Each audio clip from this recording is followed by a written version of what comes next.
Merci beaucoup à vous tous d'être branchés sur le www.afrowebtv.com. Dernière partie de votre émission Avis de la diaspora sur le www.afrowebtv.com. Allez-y, abonnez-vous à notre chaîne YouTube et également à notre page Facebook. Merci à tous nos panélistes qui nous font l'honneur d'être à nos côtés aujourd'hui pour cette émission Avis de la diaspora. Nous sommes très honorés de votre présence aujourd'hui. Alors, nous le savons tous, le divorce est annoncé à un certain moment donné. Aujourd'hui, donc, on s'aperçoit que le président, l'ex-président de la Côte d'Ivoire, Laurent Gbagbo, a annoncé également qu'il va former donc un nouveau parti politique où se trouvera donc son épouse Simone Gbagbo, disons, son ex-épouse, puisqu'il a annoncé également donc devant tout le monde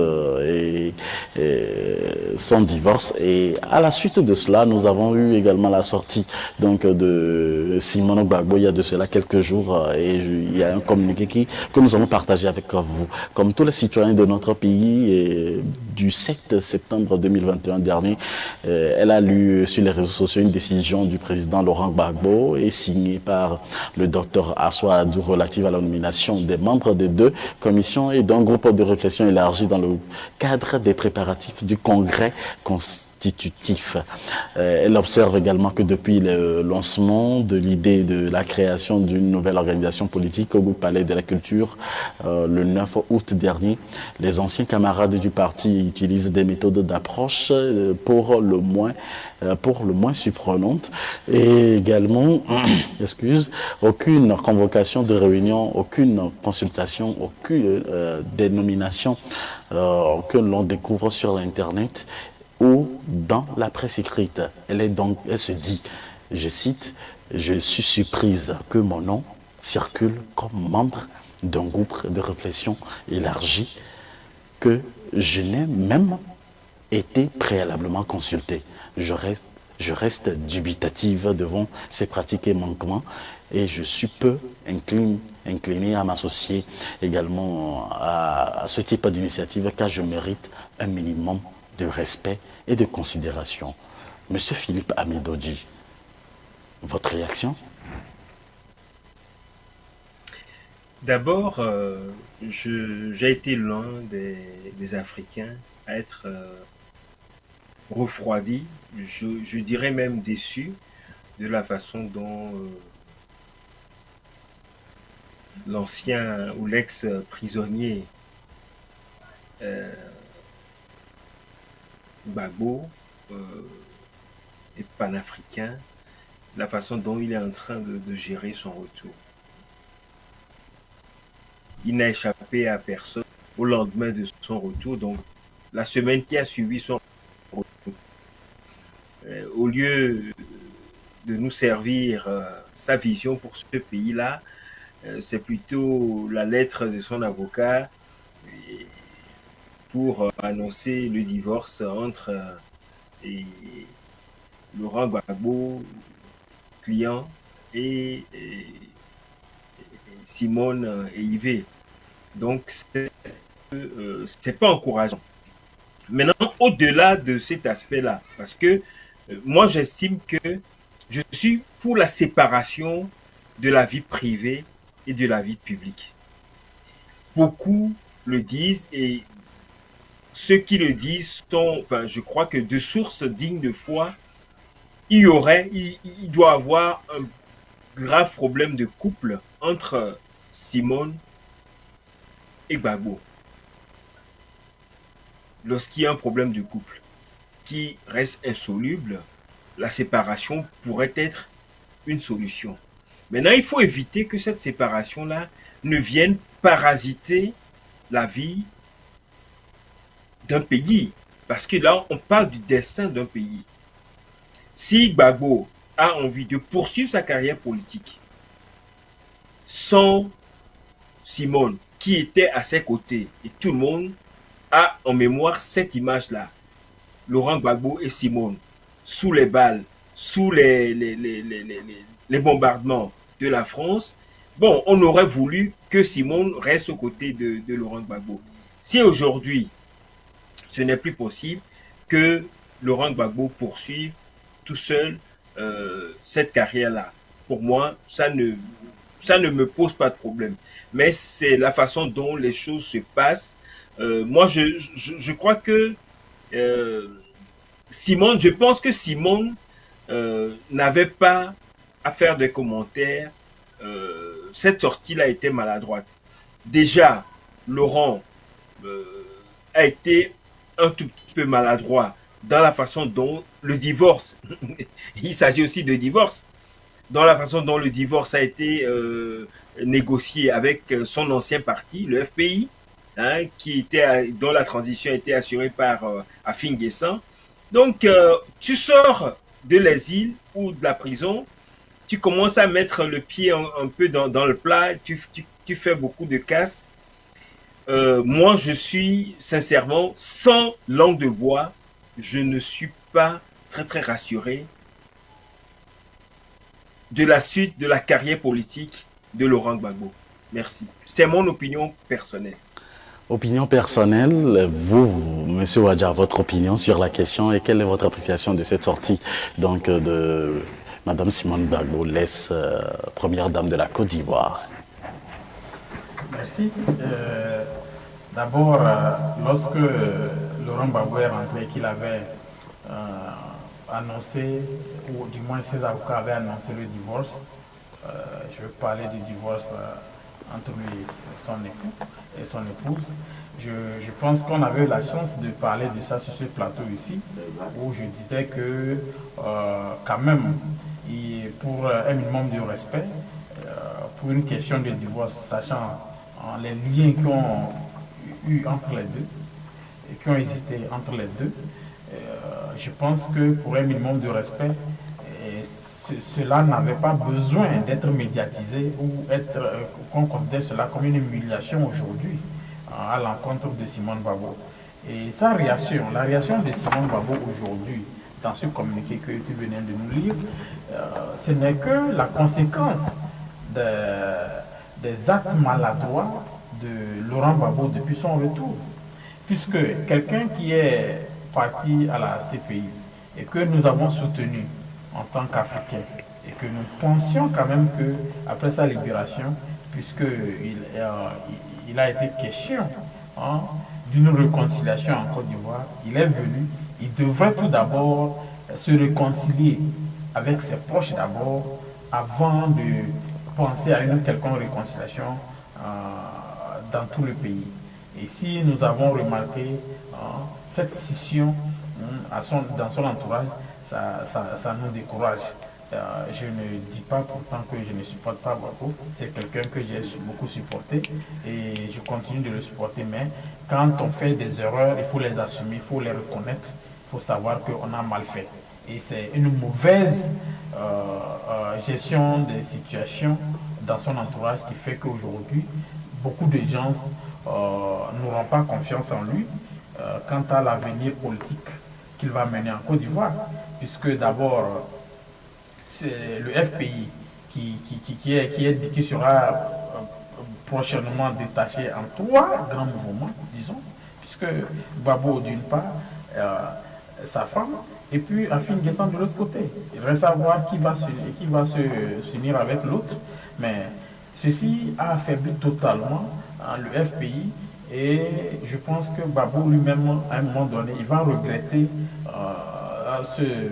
ce tact, il va peut-être changer d'avis, il va essayer de se réconcilier avec tous ces gens-là, mais bon, on reste à voir comment ça va se passer.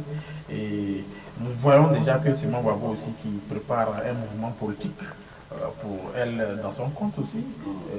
Ça fait craindre une faiblesse et que je suis en train de voir le parti du président actuel Ouattara que je n'aime pas trop, qui va vraiment se donner encore plus de force, et se maintenir au pouvoir. Donc c'est quand même décourageant et que quelqu'un comme Laurent Gbagbo qui est rentré dans ce pays où beaucoup de gens, des milliers d'Ivoiriens l'attendaient, des milliers d'Africains qui l'attendaient, et il n'a pas supposé des actes qui vont encore remobiliser les Africains derrière lui. Donc c'est quand même malheureux de faire ces remarques-là, mais c'est la réalité. C'est la réalité. Est-ce que Laurent Gbagbo pourra atteindre ses objectifs sans Simone Gbagbo, M. Alès? Moïse, avant de répondre à cette question, commençons par les béabas. Les avocats de l'ex-président ivoirien nous ont parlé d'un divorce en vue entre l'ex-président et l'ex-première dame, Simone Veil. Lorsqu'on parle de divorce, il faut énoncer la cause, sinon les causes de ce divorce. Ils n'annoncent pas les causes. Ok, ce qui suppose qu'ils ont mis l'opinion publique devant des rumeurs que chacun peut inventer. Parce que l'ex-président, juste à sa sortie de la CPI, à sa résidence à Bruxelles, il a toujours été accompagné d'une dame, si j'ai bonne souvenance, une dame de moins de la cinquantaine, d'où le nom m'échappe, c'est Nadia Bamba, quelque chose comme ça. Ok. L'ex-première dame, de son côté en Côte d'Ivoire, voyant cela, elle ne pourra jamais supporter ça. Surtout si vous êtes marié, en tout cas, du moins si vous êtes dans le couple, vous saurez ce que cela peut engendrer. C'est d'abord une humiliation à la première dame. Le président, à son arrivée, à notre grande surprise, n'a multiplié que des erreurs sur des erreurs. La première erreur à mon niveau, c'est ce divorce annoncé. La deuxième erreur que je relève aussi, dans toutes ces déclarations, dans toutes ces sorties publiques, je ne l'ai pas encore entendu faire allusion au cas Charles Blé Goudé. Ça, c'est entre parenthèses. C'est encore une déception de sa part. Revenons à la question posée. Si le président pourrait atteindre ses objectifs sans l'ex-première dame Moïse, je pense effectivement qu'il s'est mis sur son propre chemin une peau de banane. Parce que le FPI originel que nous connaissons aujourd'hui est effrité. Un FPI pro-AFI, Nguessan, un FPI forcément qui partira avec l'ancienne première dame, un FPI qui partira forcément aussi avec le COGEP du jeune bouillonnant Charles Blé Goudé. Mais finalement, le vieux se retrouve pratiquement seul, vu son âge aussi en avancée, vu les 10 ans qu'il a passé à la CPI, qui doivent forcément avoir des répercussions sur sa condition physique. D'où c'est un mauvais choix pour lui de médiatiser ce divorce. Du moins, il pouvait le gérer en interne et continuer par mener publiquement la vie politique à deux. Là, personne ne soupçonnerait grand-chose. En bref, à mon niveau, Moïse, il a fait un faux départ qui coûtera encore à toute la Côte d'Ivoire tout entière le mouvement de réconciliation dans lequel ils se sont engagés. Ils se sont engagés dans le mouvement de réconciliation, quoi. KKB, et on ne le voit probablement plus en ce moment-là. Simone Gbagbo peut-elle remporter, elle seule, les élections en Côte d'Ivoire? Est-ce qu'elle ira faire un combat précis avec Afin N'Guessan dans la mesure où, par exemple, on ne lui donne pas sa place dans le nouveau parti politique de Laurent Gbagbo? Monsieur Philippe Amédodji, qu'en pensez-vous? Au même titre que je pense que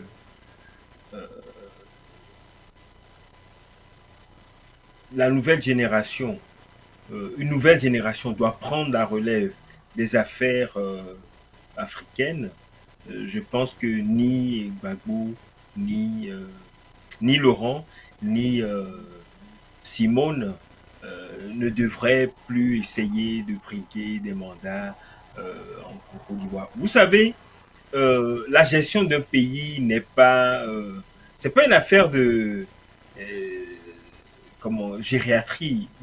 L'âge, quelqu'un disait tout à l'heure, avec 10 années de prison, Gbagbo, qu'on le veuille ou pas, physiquement, a perdu beaucoup. Même psychologiquement, il en a perdu. Je me demande même si les gaffes commises et à son retour en Côte d'Ivoire ne sont pas des conséquences directes d'un problème, enfin, des séquelles mentales qui viennent de son incarcération injuste hein, à la CPI. Lorsqu'on voit Simone également, elle n'est plus jeune. Hein, et je pense que briguer encore, vous savez, les élections auront lieu, je crois, en Côte d'Ivoire dans 4 ans, en tout cas dans 3, un peu plus dans 3 ans et demi, pourrait envoyer l'image ou bien l'idée que Gbagbo,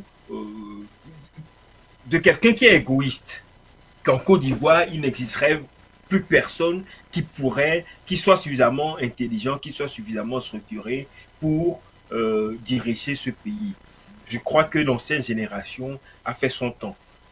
Aussi bien Laurent Gbagbo que Simone gagneraient à rester conseiller d'un jeune Ivoirien. Vous savez, il faudrait, quelqu'un posait la question la fois dernière, vous imaginez actuellement en moyenne les populations, la tranche d'âge,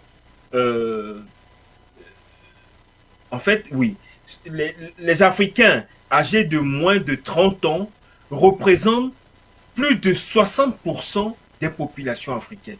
Comment voulez-vous que quelqu'un âgé de 80-82 ans puisse comprendre la jeunesse hein, et répondre adéquatement aux besoins de cette jeunesse? Donc, je crois qu'il faudrait une synchronisation entre les personnes qui dirigent les pays et la première force de ce pays-là qui aujourd'hui est la jeunesse. Ce n'est pas pour rien. Pour faire le lien, et j'en termine par là, ce n'est pas pour rien que le jeune Mamadi Doumbouya est apprécié. Ce n'est pas pour rien que le jeune malien Assimi Goïta est apprécié. Cette jeunesse-là, je crois que les gens se projettent, la majorité de la population, comme ces nouveaux dirigeants, se projettent en eux et trouvent en eux les valeurs qu'ils portent. Donc, je pense que ce serait une erreur, aussi bien pour Laurent que pour Simone d'essayer de régler leur compte à Ouattara en briguant un autre mandat. Qu'est-ce que Gbagbo peut encore apporter à la Côte d'Ivoire qui n'a pas pu apporter hein? Bon, je crois qu'il faut raison garder, savoir partir au bon moment. Sinon, on risque de partir avec beaucoup d'humiliation et d'amertume. Voilà mon opinion sur la question. La Côte d'Ivoire, nul, aussi bien que ce soit Laurent Gbagbo ou Simone, aucun de ces deux-là n'est plus grand que la Côte d'Ivoire. C'est la Côte d'Ivoire qui est grand. Ces personnes-là doivent raison garder, savoir partir. Ils ont d'autres rôles à jouer que d'essayer encore de briguer à la magistrature suprême de ce pays. Afin Guessan a-t-il une chance pour encore mettre au pas les deux, Monsieur Alès? Moïse, je vais directement te répondre à cette question. Non. Parce que ce soit Afin Guessan, que ce soit l'ex-président Laurent Gbagbo, que ce soit même l'ex-première dame Simone, leur popularité s'est effritée. L'ex-président ivoirien Henri Konan Bédié, il s'est effrité aussi. Même les deux jeunes de la politique ivoirienne, je parle de Guillaume Soro, qui rentrera certainement un jour, et Blé Goudé, eux tous, ils sont effrités. Donc, le principal parti aujourd'hui en Côte d'Ivoire qui est fort, ça reste le RHDP. Qu'on le veuille ou pas, en tout cas, du moins, il faut qu'on soit objectif. Parce qu'ils ont le monopole du contrôle de toutes les ressources nationales. Donc, financièrement, ils sont assis. Sur le plan communicationnel, que ce soit national ou international, ils sont toujours assis. D'où aujourd'hui, tous ces petits partis politiques ivoiriens qui sont en train de se tirer dessus et tombent facilement dans le piège du parti au pouvoir, sont obligés un jour de se réunir si réellement ils veulent revenir aux affaires. Sans ça, le RHDP continuera toujours, même sans Ouattara. Qu'adviendrait-il par exemple si Simone Gbagbo décide, de se présenter aux élections présidentielles, M. Ouadja? Que ce soit Simone Gbagbo ou Gbagbo lui-même, Laurent, il ne faut pas aller aux élections parce qu'on veut forcément briguer un mandat à la magistrature suprême, mais il faut aller avec des convictions, et qui parle de convictions a le soutien du peuple. Et à voir aujourd'hui la situation qui prévaut au sein du FPI, ils iront aux élections, peut-être Afin Guessa qui va représenter le parti, mais c'est pour faire cas, en tout cas, pour dire que le parti n'a pas manqué de se présenter, mais Oui. ils ne pourront pas gagner. Ça, c'est, Absolument. je ne vais pas être pessimiste par rapport à cela, mais il faut être objectif, il faut être réaliste, il faut dire les choses telles qu'elles sont. Il y a une scission qui fait que ils n'ont pas un poids suffisant pour peser peser contre les autres partis qui sont déjà en place.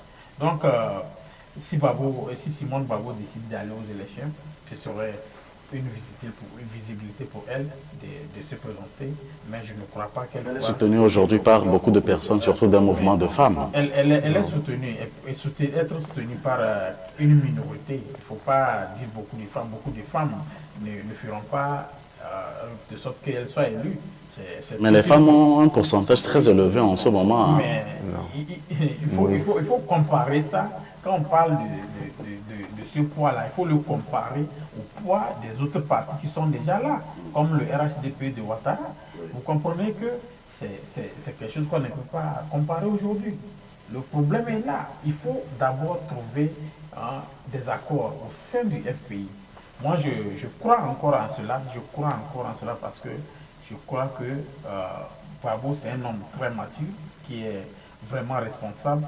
Pas forcément qu'il soit le président du parti ou qu'il soit le candidat du parti, mais un homme responsable comme Gbagbo, il devrait quand même pouvoir rassembler encore une fois tous les membres du FPI et donner la chance à la jeunesse. C'est le message qu'on attendait de lui, qu'il ne vienne pas forcément être le leader qui va aller aux élections, mais être un leader porteur d'un message fort qui appelle la jeunesse africaine à se mobiliser. Et qu'il vienne, qu'il dise que vraiment, il a donné ce qu'il pouvait et aujourd'hui il laisse la chance à la jeunesse et il sera toujours là auprès de la jeunesse pour défendre les intérêts de la Côte d'Ivoire. Et il devrait se donner une visibilité qui devrait encore plus donner la force au FPI. Malheureusement, ce qui n'a pas été le cas. Donc, actuellement, à l'étape où nous sommes, le FPI est vraiment mal en point. J'ai l'impression, ouais, monsieur Ouadja, j'ai une question spécialement pour vous. Alors dites-moi, vous en tant que panafricain, vous êtes déçu? Oh oui, bien sûr. Alors, nous sommes à la fin de cette émission. Merci infiniment à tous de nous avoir suivis. Alors, monsieur Philippe Amido que nous recevons depuis l'Europe, dites-nous votre conclusion par rapport à cette thématique et votre résolution par rapport à la situation de Simone Gbagbo aujourd'hui dans la politique ivoirienne.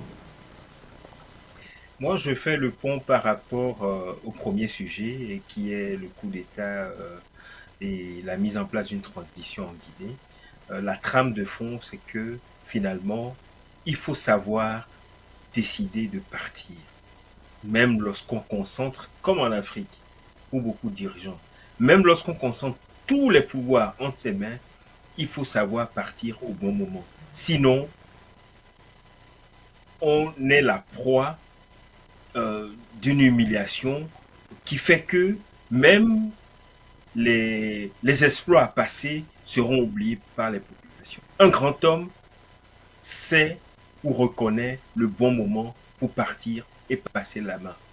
Surtout, je le répète, aujourd'hui, la jeunesse africaine est debout. Elle cherche à avancer papa nous est né des années 40 ne peuvent plus porter ce flambeau-là. Le monde a changé. Ils peuvent encore trouver leur place. Ils peuvent encore conseiller. Ils peuvent encore inspirer. Ils peuvent encore guider. Mais pas en tant que président de ces pays. Et parce que ça n'a même... En fait, un président doit être représentatif de sa population. Toutes ces personnes qu'on est en train de citer ne peuvent plus représenter valablement leur population. Ils sont dépassés par les événements. Il nous faut des jeunes dynamiques, éveillés, et Dieu sait si l'Afrique en change. Merci. Merci, Monsieur Philippe Amedodi. Monsieur Alès, à votre conclusion. Moïse, la conclusion générale, à mon niveau, se basera précisément sur le deuxième thème du jour. Aujourd'hui, il faut que l'Afrique apprenne à réécrire, à refaire autrement ses politiques sur tous les plans. Précisément, je veux parler de nos services de renseignement qui sont infiltrés, qui sont espionnés, qui ne sont pas sous notre possession, d'où l'ennemi nous infiltre, nous domine facilement. Et il faut que les autorités africaines parviennent à se concerter mutuellement, de l'est de l'Afrique à l'ouest, du nord, en passant par le centre, même descendre jusqu'au Cap, passant par Johannesburg. L'Afrique a forcément besoin d'un service de renseignement digne de représenter l'Union africaine. L'Afrique a besoin des services de renseignement dignes d'une CEDEAO. Sans cela, nous traînerons toujours derrière le concert des nations. Alors, monsieur Radja. Oui, ma conclusion, c'est encore une fois aujourd'hui appeler à tous les Africains à la prise de conscience et au dévouement et à une détermination vraiment pour l'intérêt général de l'Afrique et au développement de notre continent. Nous avons beaucoup d'intellectuels, mais nous avons besoin d'intellectuels conscients qui sont responsables vraiment à prendre leur fardeau et dire que nous défendons l'intérêt de l'Afrique et non l'intérêt personnel. Et tout ce que nous avons dit aujourd'hui, ça part de là. C'est la conscientisation de tout un chacun sur le continent africain qui permettra ce que nous évitions tous les problèmes que nous énumérons aujourd'hui. Éviter les problèmes des 3 mandats. Si on est conscient, on ne va pas le faire, si la Constitution ne nous permet pas. Et il faut que l'Africain se lève encore et puis préférer la gloire, c'est-à-dire si on meurt aujourd'hui, qu'on dise que telle personne avait réalisé ceci, et c'est ce que Alpha Condé aurait fait en Guinée en servant de premier président démocratiquement élu et qui serait parti comme un héros et tout le monde devait se rappeler de lui. Merci. Merci à vous, Monsieur Wadja Gilbert. Je rappelle que vous êtes analyste et économiste. Et Monsieur Alès, analyste politique. Merci infiniment à vous. Monsieur Philippe Amedodi, citoyen engagé, intellectuel, résident du côté de la diaspora. Nous vous disons infiniment merci. Nous ne cesserons de vous dire merci puisque vous participez également à la réalisation de cette émission. Vous nous donnez votre temps. Vous également, les amis internautes, les téléspectateurs, les amis auditeurs, vous qui essayez également de partager cette émission avec les uns et les autres, visitez-nous sur le www.afrowebtv.com. Faites-nous des suggestions sur le numéro affiché à l'écran. Allez-y, faites-nous également des suggestions, des remarques. Nous sommes tout ouverts à vous. Nous sommes là pour partager également donc beaucoup de connaissances et recevoir des intellectuels.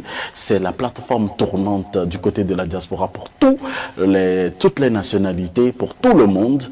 Allez-y, n'hésitez pas à soutenir également AfroWeb TV. Vous êtes au bon endroit et bonne suite de nos programmes tout à l'heure. Donc à 15h, heure de Chicago, vous aurez votre émission de couple animée par Oreb Anthony. Merci à tous et à chacun de vous. On se retrouve pour un autre numéro de votre émission Avis de la diaspora. Ciao. Que pensez-vous de l'actualité africaine cette semaine? Chaque semaine, nous vous invitons à décrypter l'actualité de la semaine avec nous sur votre télé AfroWeb TV. Retrouvez les analystes politiques pour donner les différents points de vue sur des sujets de l'heure chaque mercredi à 11h et chaque samedi à partir de 11h Central Time sur AfroWeb TV. Pour participer, appelez-nous ou envoyez-nous des messages par WhatsApp sur le +1 319 462 89 79. Toutes les émissions disponibles sur afrowebtv.com et sur notre chaîne YouTube. Voulez-vous sponsoriser l'une de nos émissions sur AfroWeb TV ou contribuer à l'évolution de la chaîne de la diaspora africaine AfroWeb TV? Contactez-nous sur le +1 319 462 89 79 ou sur le www.afrowebtv.com. Merci de soutenir votre chaîne AfroWeb TV par Cash App ou par Zelle sur le +1 319 462 89 119 ou par PayPal sur afrowebtv2020@gmail.com. AfroWeb TV, c'est l'Afrique qui gagne.